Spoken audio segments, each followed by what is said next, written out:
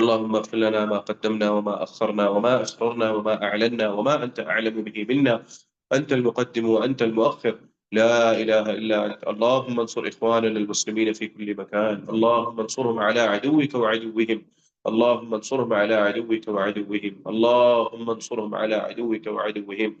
ربنا آتنا في الدنيا حسنة وفي الآخرة حسنة وقنا عذاب النار، رب ارحمهما كما ربياني صغيرا، رب ارحمهما كما ربياني صغيرا، رب ارحمهما كما ربياني صغيرا. ربنا تقبل منا إنك أنت السميع العليم وتب علينا إنك أنت التواب الرحيم، وصل اللهم وسلم على نبينا محمد وعلى آله وصحبه أجمعين.